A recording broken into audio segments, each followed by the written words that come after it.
Don't even think about coming to your brother's engagement party. My father's voice cracked as he stood in his office doorway, fists clenched at his sides. Why? I asked. The serving tray I'd been polishing clattered to the floor. After years of trying to earn his respect, my heart sank like a stone. I stood frozen, watching as he turned back to his desk, tears welling in his eyes, but not for me. For his reputation, for his family's standing, for the embarrassment he felt having a daughter who served food instead of managing portfolios. However, 3 days later, they faced a major problem. The irony wasn't lost on me. My passion for food began in childhood, creating desserts in our family kitchen that made everyone smile. I was arranging cupcakes for a school bake sale when Dad first noticed my talent, his proud smile igniting something warm inside me. "What you're doing is incredible," he said, watching as I transformed simple ingredients into treats that made my classmates beam with delight. "You're creating something special here." I looked up, spatula in hand, to find myself basking in the warmest smile I'd ever seen from him. "Everyone deserves to enjoy beautiful food," I answered simply. The first sign that something was truly broken came during my high school graduation dinner. The Reynolds estate was intimidating. It had marble countertops and artwork that cost more than a year's salary at any restaurant.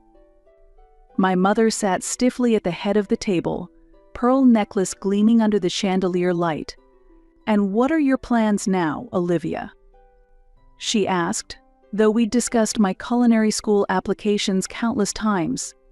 "I'm attending the Culinary Institute in fall." "Oh, how quaint. I suppose someone needs to cook those business lunches." Dad squeezed his napkin but said nothing to defend me.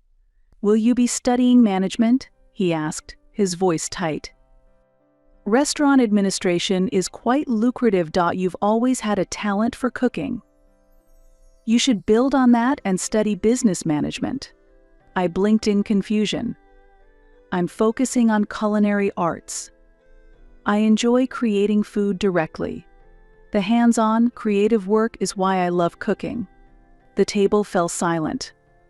Mom exchanged a look with Dad that made my stomach knot. Later that night, Dad suggested, "Perhaps you should consider being less explicit about serving food yourself.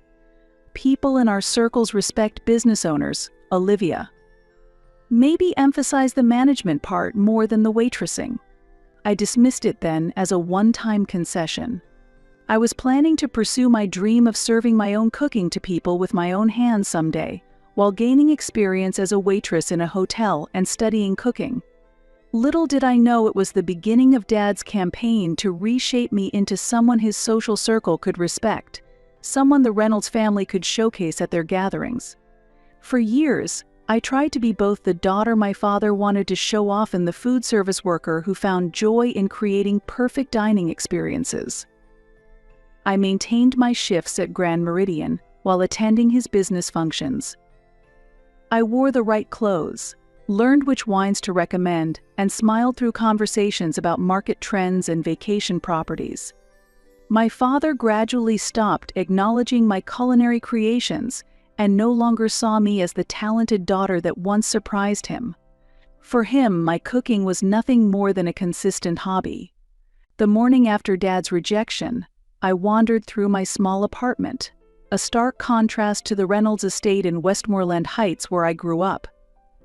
My neighbors were teachers, nurses, and retail workers, people whose professions didn't involve investment portfolios or country club memberships. I remembered the charity gala I'd attended 6 months ago at Dad's insistence. A family friend, Catherine Whittington, champagne flute in hand, had cornered me by the appetizer table. "Walter mentioned you work downtown. Which firm are you with?" Her diamond tennis bracelet caught the light as she gestured. Before I could answer, Dad appeared at my side, his hand pressing firmly against my elbow. "Olivia's in the hospitality industry. She's quite talented at event coordination." Not a lie, but not the truth either. I noticed how he'd steered the conversation away from my hands-on work, my actual passion. That night, after everyone left, I confronted him. "You made it sound like I sit behind a desk all day." "I just simplified things," he said, loosening his tie. "They wouldn't understand what you do anyway."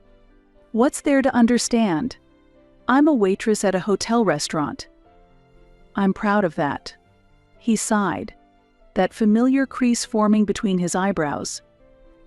"Olivia, in our circles, people expect a certain trajectory. No one serves food unless they own the restaurant." I maintained my hotel schedule despite Dad's hints that perhaps I could afford to find something more suitable now. I refuse to give up the work that gives me life, the joy I feel when guests taste my food and close their eyes in delight. The power of that connection was intoxicating, magical in ways Dad's world of property values and business acquisitions could never understand. Then came the announcement that changed everything. Dad burst into my apartment one Sunday, unusually animated. Ethan proposed to Sophia Chen. He announced proudly. She said yes. I recognized the name immediately. Sophia Chen was a rising star in the legal community. Her case is often featured in local news. "That's wonderful," I said, genuinely happy for my brother Ethan, who has always been kinder to me than our parents. "When's the party?" "Next month. They're planning to get engaged quickly before her big case." His eyes sparkled with an intensity I hadn't seen directed at me in years. "A Chen joining the Reynolds family. Your mother's thrilled." The Chen-Reynolds engagement consumed all family conversations. Sunday dinners became planning sessions about guest lists and business connections. "Sophia's family wants traditional elements," Mom said one Sunday, dabbing her lips. "But the networking opportunity will be incredible." I sat quietly, my stomach turning as love transformed into business. Ethan looked uncomfortable too. As the party approached, Dad's criticisms grew harsher, no longer suggestions but demands. "Can't you take that week off?" he asked during a rare visit. "Why don't you help with the preparations instead of waiting tables?" "Why would I do that?" Sophia's connections include judges, politicians, people who could help this family. "Help with what, Dad?" "I have a job I love." "I'm talking about a real job, Olivia." He stood up as his voice rose. "Something befitting a Reynolds. Not serving food all day, like a teenager." The silence that followed was deafening. I felt the final thread connecting a snap. "Is that what you think I do? Just serving food? You know what I mean. I create experiences. I make people feel welcomed." "What exactly do you do, Dad? Besides worrying about what others think?" Our relationship fractured completely. The man who once watched me cook with wonder now couldn't look at me without disappointment. 1 week before Ethan's engagement party, I was offered the chance to cater a local film festival. Maya, our hotel's chef, had recommended me for it. It was my chance to launch my dreams. I accepted the offer immediately.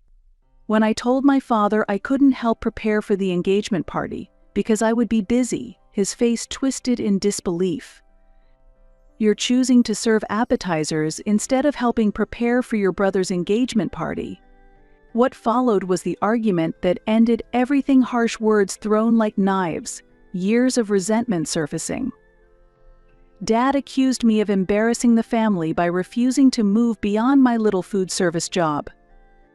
I accused him of valuing who he wanted me to become rather than who I was. And the next morning, he called me into his office.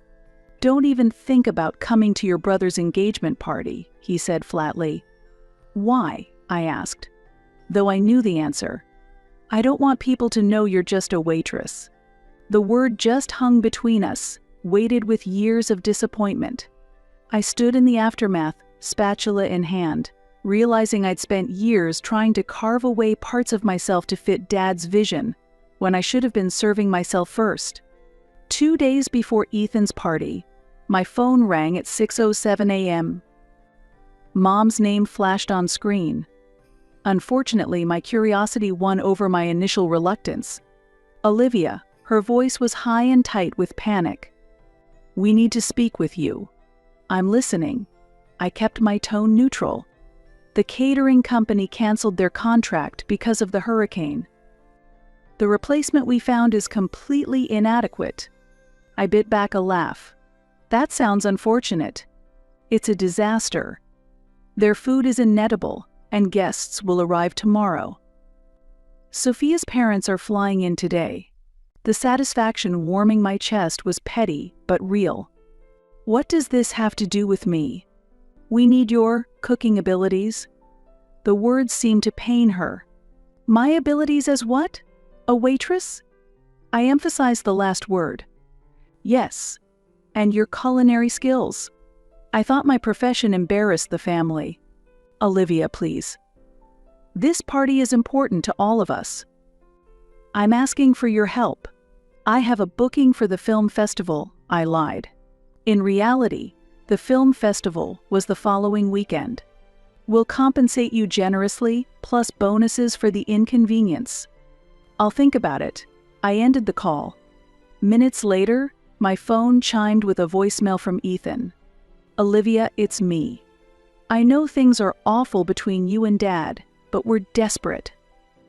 Sophia's threatening to postpone our engagement because the food looks like her words cafeteria slop that would humiliate my parents. No caterers can help on short notice. Please, if you could help us." "I'd be so grateful. This isn't about Dad. It's about Sophia, and I love her too much to let bad food ruin our day." His sincerity made me pause and think. Ethan has always been kind, defending me when Mom made cutting remarks. Unlike Dad, he loved Sophia for who she was, not what she represented. At noon, Dad called. My stomach knotted as I answered silently. "Olivia? Are you there?" "I'm here." "I know I have no right to ask anything." His voice was rough, but Ethan is devastated. "The food is completely inedible. And what do you need from me?" I couldn't help my tone. "We need your cooking." The compliment felt hollow. "Why should I help you?" "You made it clear how you feel about my job." I was wrong, his voice cracked. "I've been wrong about so many things. Please." Silence stretched between us. "The party is tomorrow at 7, he finally said. "We need help at home in the morning. There's one more thing," he added hesitantly. "We told everyone you're an event planner for high-end clients." The revelation still stung. An event planner? More compatible with the family image? So you're desperate enough to acknowledge what I actually do, but only in private. How fitting. Goodbye, Dad. After hanging up, I sat motionless at my kitchen counter. Part of me wanted to ignore their pleas, let them suffer for their snobbery. But my professional pride couldn't bear Ethan's day being ruined because of family politics. I called Maya. "Bring my cooking kit." "The one with the special knives." "I've got a situation." An hour later, I chose a sleek black dress, elegant yet practical for cooking. As I packed my tools, each knife sliding into its case, I felt powerful. The Reynolds family needed the real me with my just a waitress hands and my embarrassing profession.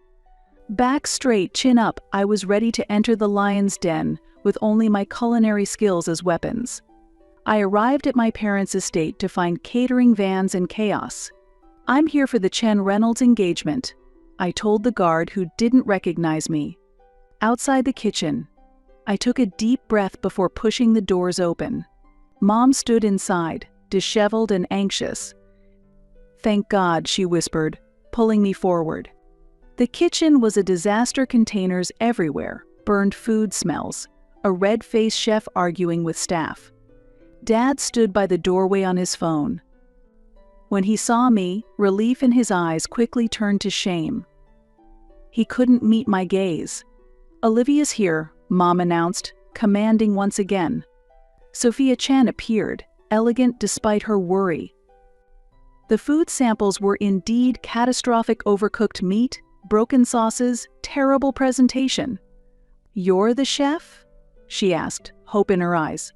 "I am," I replied, setting my case down. "I'm Olivia." "Walters," she hesitated. "Daughter," I supplied simply. I surveyed the kitchen disaster. She nodded, giving me space to work. "The caterer said this was their emergency chef." "Clearly their standards don't exist," Sophia remarked, pointing at the food disasters. I assessed the ingredients quickly. Challenging, but not impossible. "I can fix this," I said, opening my knife roll with practiced hands.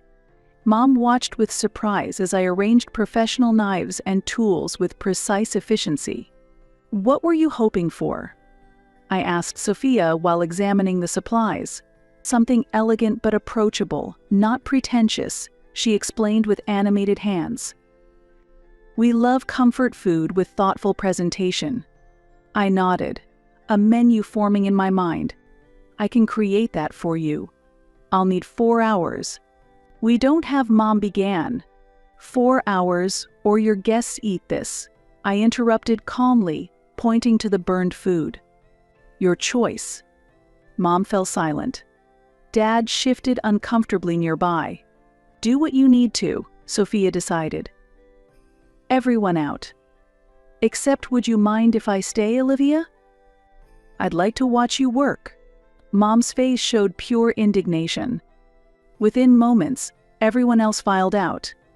As I organized the kitchen and rescued ingredients, Sophia relaxed. "Thank you," she said softly, "not just for the food, but for escaping family pressure." I smiled, happy to help with both. As I worked, we talked easily. Sophia was refreshingly unpretentious. "So you're the mysterious sister," she observed. "Ethan praises you, but your parents avoid mentioning you." "I bet they do." "What did they say I do?" "Event planning for elite clients," she laughed, "though no one would show me your portfolio." "Because it doesn't exist," I met her eyes. "I'm a waitress at Grand Meridian. That's my job and I'm proud of it." "And they're ashamed of that." She shook her head slightly, careful not to disturb my cutting. "That sounds exactly like the Reynolds family I've been getting to know." As I worked my culinary magic, Sophia shared her own journey. She'd grown up in a small immigrant community, daughter of a factory worker and a seamstress. Her path to becoming a lawyer had been paved with waitressing jobs, academic rejections, and cramped apartments shared with too many roommates. "People see me now and assume I was handed this career," she said. "They don't see the years of grinding before the overnight success." My heart raced with recognition. Success that comes too easily isn't appreciated. "Exactly," she nodded, eyes bright. "That's what connects Ethan and me.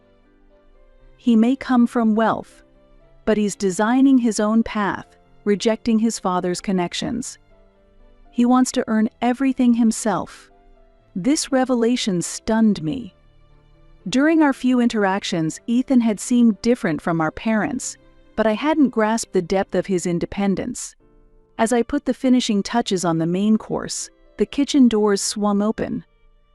Mom appeared, followed by 2 family friends who gasped audibly. "Sophia, we need to." My mother's words evaporated as she absorbed the culinary display. "Oh my." Sophia stood, sampling a canapé from different angles. The smile that lit up her face was genuine and warm. "Olivia, this is incredible. Exactly what we wanted." She grasped my flour-dusted hands, squeezing them. "Thank you." More guests filtered into the kitchen, the event planner, the photographer, business associates, all staring with undisguised amazement at the food spread. I began cleaning my station, satisfied with my creation and ready to slip away quietly. Mom approached me as I wiped down the counter. "I don't know how you managed this, but thank you." Her words seemed sincere, but her expression stayed reserved. as if complimenting a waitress physically pained her. I simply nodded, putting away my knives. As I headed for the service exit, Dad intercepted me in the hallway. He looked drained, his powerful businessman veneer cracked to reveal something softer beneath. "Olivia, wait." His hand extended toward mine but hesitated. "What you did in there was remarkable." "I did my job," I replied calmly. "The job you're ashamed of." He flinched. "I was wrong." "So wrong." "I see that now." His voice dropped to a whisper. "Maybe we could talk after the party?" "I think we could work things out, now that I understand." "Understand what, Dad?" My voice stayed steady. "How valuable your culinary skills are. The connections you could make in these circles." Sophia's friends are all influential people who need someone they can trust with their events. There it was not an apology for dismissing my passion, but a calculation of how it could serve his agenda now that he saw its value in his world. "You still don't get it," I said quietly. "This isn't about connections or status. It's about respect for what I love doing." I moved past him, my chef's bag in hand, feeling oddly liberated. By saving this party, I'd somehow saved myself instead. I wandered to a quiet corner of the garden, reluctant to join the main celebration but not quite ready to leave.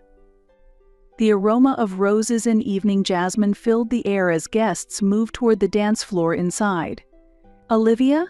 Ethan's voice startled me. He stood there in his tailored suit, happy but slightly rumpled, his tie already loosened at the collar.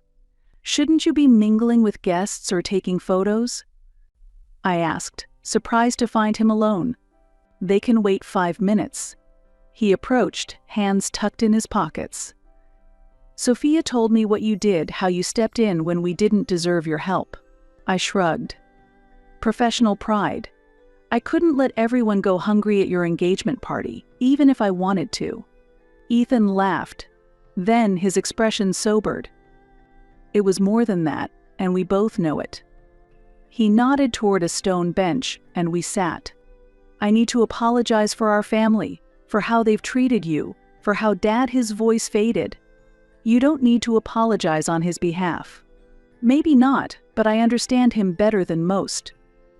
Ethan stared at his expensive shoes. "There's something about growing up as a Reynolds that distorts your worldview. Everything becomes about appearances, connections, the right schools, the right career paths." I listened as Ethan spoke honestly about the pressure of our childhood, the subtle and obvious ways our parents had molded our perspectives. "It was only when I stepped away from everything that I could see how unhealthy it all was," he admitted. "Dad never allowed you that freedom. He kept you close, under his thumb, trying to force you into his vision." "That doesn't excuse how he treated me," I said softly. "No, it doesn't." Ethan met my gaze directly. "Nothing excuses that. But I want you to know that not everyone in this family thinks that way. Sophia and I certainly don't." As we walked back toward the party, Ethan asked something that caught me by surprise. "What will you do now?" "About you and Dad?" "I'm not sure yet," I answered honestly.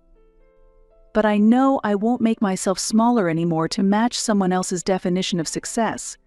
The party was thriving when we returned. Guests filled the dance floor. I found a quiet spot at a table near the garden's edge, content to watch from afar. Within moments, however, I was approached by a woman with striking silver hair and elegant attire. "Excuse me," she said, extending her hand. "I'm Elizabeth Chen, Sophia's mother. I've been enjoying the food all evening." "The flavors are extraordinary. Who prepared it?" Before I could respond, another woman joined our conversation. "The catering is exceptional." "Are you the chef?" "Please tell me you're available for events in Boston." The buzz traveled quickly. Throughout the evening, I was approached by various guests, lawyers, executives, event planners, all asking about my cooking. I distributed the simple contact cards I'd slipped into my purse, explaining my position at the Grand Meridian, while mentioning I occasionally catered private events. From across the garden, I noticed my father observing these conversations, his expression a mixture of astonishment and opportunism. When he finally approached, champagne glasses in hand, his smile was the practiced one he used for potential investors. "Seems like you're the star of the party," he said, offering me a drink. I took the champagne but held it untasted. "Just connecting with potential clients." "I've been reflecting," he began, lowering his voice conspiratorially, "about our earlier discussion. We should really reconsider your situation. Watching you work today, seeing all these influential people respond to your talent, I can now see real opportunity here." "Opportunity?" I echoed, the word tasting sour. "For both of us," my father continued, blind to my reaction. "Your culinary skills, my business network. We could reimagine your career path, perhaps launch an exclusive catering service for elite clients. Maybe even open a boutique restaurant under the Reynolds name." His words revealed everything. Even now, he couldn't simply value what I did. He needed to repackage it, elevate it, make it acceptable to his social circles.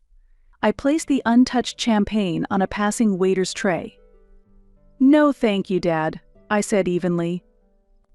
"I'm not interested in rebranding my passion to make it palatable to you." I walked away before he could answer, heading toward the exit. My mother intercepted me by the garden gate, a small envelope in her perfectly manicured hands. "Olivia, darling," she said, her voice sugary in a way I'd never heard before. "We cannot express our gratitude enough for your help today. We'd like to show our appreciation." She held out the envelope. I knew without looking it contained a check payment for services provided, with perhaps a bonus for the embarrassment of having to acknowledge my profession. "I don't want your money, Mom." Her smile wavered. "But surely you deserve compensation for your time and talent." "What I want is much simpler," I said, meeting her eyes directly. "Recognition that there's dignity in all honest work, including serving food. That what matters isn't a career's prestige, but the passion and skill one brings to it." My mother blinked repeatedly, visibly thrown by my response. "I don't understand what you—" "You don't need to understand," I interrupted kindly. "Just think about it. For Ethan and Sophia's sake, if nothing else." I stepped into the cool night air, the burden of years of compromise lifting with each stride away from the celebration. Tomorrow, I would call Maya about that restaurant space she'd spotted. Next week, I'd discuss launching my catering business with the contacts I'd made tonight. The hotel promotion I had conflicted with the party had promised to hold the position open. And so I made a significant decision to completely sever ties with my father, who only thinks about his own interests, and my mother, who always cares solely about appearances. I sent the two of them a concise message. From now on, our relationship is over. I have no intention of wasting any more time with family members who fail to recognize my value. Dad, you tried to use me solely for your social status and interests, while Mom, you always felt ashamed of my very existence. I wish happiness to Ethan and Sophia, but I no longer desire any contact with you two. Goodbye." As I reached my car, my phone buzzed with a message. It was from Sophia, "Leaving already? Can't blame you. Thanks again for everything. When you're ready to cater my law firm's charity event, call me directly. No Reynolds family strings attached." I smiled, pocketing my phone. The journey ahead wouldn't be simple, but for the first time in years, I felt authentically myself.